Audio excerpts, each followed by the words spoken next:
ব্যৱস্থাটো তেওঁলোকে কৰিছে, যাৰ কাৰণে সমস্যা হৈছে। আৰু এইকাৰণে চৰকাৰখনে মই কওঁ কেৱল মুখে কৈ থাকিলে নহয়, জাতিটোক সুৰক্ষা দিব লাগিব। জাতিটোৱে যিবিলাক ভয় শংকা লৈ আছে তাক নিৰ্মূল কৰিবৰ কাৰণে দায়িত্ব এই জাতীয় চৰকাৰখনে তেওঁলোকে ল'ব লাগিব।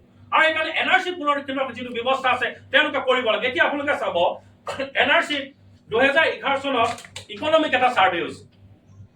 এতিয়া ইকনমি ছাৰ্ভেটোত এটা বস্তু ওলাইছিল যে এজন মানুহৰ ল'ৰা ছোৱালী কেইজন আছে, তেওঁলোকে কোন কোন ব্যৱসায় প্ৰতিষ্ঠানত জড়িত হৈ আছে, তাৰ এটা ইকনমি যিটো ছাৰ্ভে, অৰ্থনৈতিক যিটো সমীক্ষা 2011 চনত তাত চলিছিল।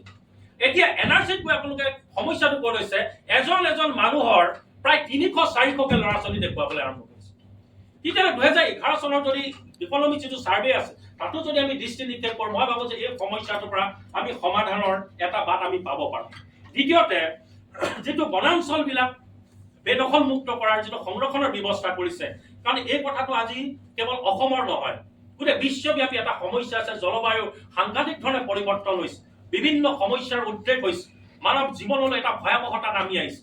কিন্তু এই ক্ষেত্ৰত এটা চাম মানুহে কোনোবাই গৈ দিল্লী হাইকোৰ্টত গৈ, কোনোবাই সুপ্ৰিম কোৰ্টত গৈ ইয়াৰ বিৰুদ্ধে এই যে এটা ব্যৱস্থা তেওঁলোকে যিটো সাম্প্ৰদায়িকতা এটা বিষবাস্পদ এটা সাম্প্ৰদায়িক এটা বিষয় তাত টানি আনি ইয়াক যে বাধাগ্ৰস্ত কৰিবৰ কাৰণে চেষ্টা কৰিছে, তেওঁলোকে যে এই যে বনাঞ্চল সুৰক্ষাৰ যিটো, মই সেইকাৰণে ভাবো এতিয়াৰ পৰা বীৰ লাচিত সেনা অসমে এটা বিষয়টো দৃষ্টি নিক্ষেপ কৰিব, সেইটো হ'ল যে নেচাৰ প্ৰটেকশ্যন আজিৰ তাৰিখত আটাইতকৈ ডাঙৰ বস্তু।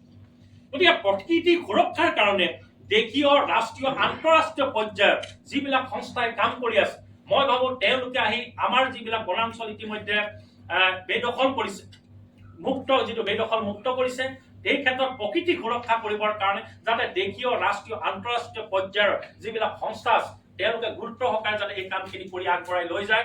যিটো চক্ৰই আমাক বিপদে ব্যাঘাত জন্মাবৰ কাৰণে চেষ্টা কৰিছে, এই ষড়যন্ত্ৰক যাতে আমি প্ৰতিহত কৰিব পাৰো, তাৰ কাৰণে ব্যৱস্থা আহিবলগীয়া সময়ত বীৰ লাচিত সেনা অসমে নিশ্চিত ৰূপত গ্ৰহণ কৰিব। গতিকে আমি এই কথাখিনিকে ক'ব বিচাৰিছো যে উচ্ছেদ হ'ব লাগিব। উচ্ছেদ খিলঞ্জীয়া মানুহে বিচৰা এটা উচ্ছেদ, ইয়াত কোনো ৰাজনীতিৰ কথা বতৰা হ'ব নোৱাৰে।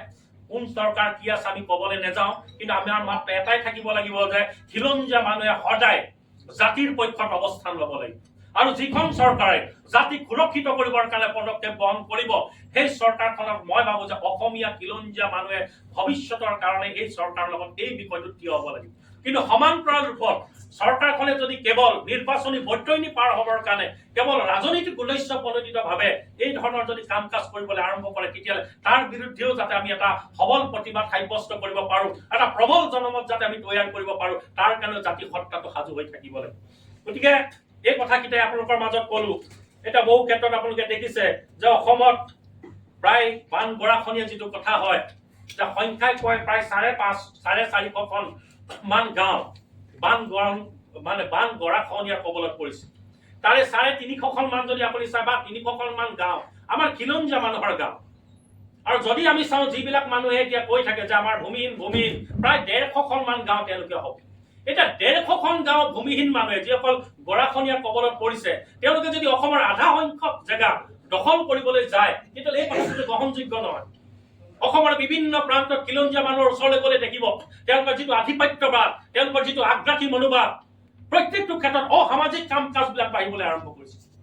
বিভিন্ন ক্ষেত্ৰত খিলঞ্জীয়া মানুহৰ জীৱন সম্পত্তি নিৰাপত্তাৰ অনিশ্চয়তা তেওঁলোকে থকাৰ এটা পৰিৱেশ উদ্ভৱ হৈছে। গতিকে ইয়াৰ পৰা জাতিটো বাচিব লাগিব। আৰু সেইকাৰণে আজিৰ প্ৰেক্ষাপটত সাম্প্ৰতিক পৰিৱেশত বীৰ লাচিত সেনা অসমক কোনে কি কৰিছে, এই কথাখিনি আমাৰ কাৰণে বীৰ লাচিত সেনা অসমৰ কাৰণে গুৰুত্বপূৰ্ণ কথা নহয়। এই সময়ত আমাৰ প্ৰাথমিক দায়িত্বৰ কৰ্তব্য এইটোৱে হ'ব যে যিটো আমি দীঘলীয়া নিৰবিচ্ছিন্ন ৰূপত অসমীয়া মানুহে বিচাৰি আছো, কাৰণ ইয়াৰ বাংলাদেশী আছে, সন্দেহযুক্ত নাগৰিক আছে, এই কথাখিনি আমি কোৱা নাই। অসম চুক্তি আমি মানিব পাৰো নেমানো এইটো পিছৰ কথা। আজি আমি ব্যক্তিগত হিচাপে অসম চুক্তিৰ ভিত্তিবৰ্ষ আমি একপক্ষ সমৰ্থন নহয়, কিন্তু যিখন চুক্তি সেই সময়ত কৰিছে, ই এটা প্ৰমাণ কৰে যে অসমত বাংলাদেশীৰ এটা সমস্যা আছে। ইয়াত অবৈধ নাগৰিক ইয়াত আগ্ৰাসন হৈছে, যিসকলে অসমৰ ভাষা, কৃষ্টি, সংস্কৃতি, সভ্যতালৈ প্ৰত্যাহ্বান নমাই আনিছে। আমাৰ সংস্কৃতিলৈ এটা প্ৰত্যাহ্বান, এটা অশনি সংকেত তেওঁলোকে নমাই আনিছে বুলি তেওঁলোকে কৈছে। গতিকে ইয়াৰ এটা স্থায়ী সমাধান আমি বিচাৰো। গতিকে চৰকাৰখনে কেৱল উচ্ছেদ কৰাতে ক্ষান্ত নাথাকি যদিহে তেওঁলোকে কথা কামৰ সংগতি ৰাখিব লাগে, তেওঁলোকে যিবিলাক প্ৰতিশ্ৰুতি দি ক্ষমতালৈ আহিছিল, অসমীয়া মানুহক তেওঁলোকে যিবিলাক সপোন দেখিবলৈ তেওঁলোকে আৰম্ভ কৰালে, এই সপোন বাস্তৱ কৰিবৰ কাৰণে যিটো সাহস তেওঁলোকৰ মই ভাবো যে সদিচ্ছা, এই সদিচ্ছা তেওঁলোকক প্ৰদান কৰিবলৈ আমি অনুৰোধ জনাইছো। Stay informed, stay ahead. News Any 365.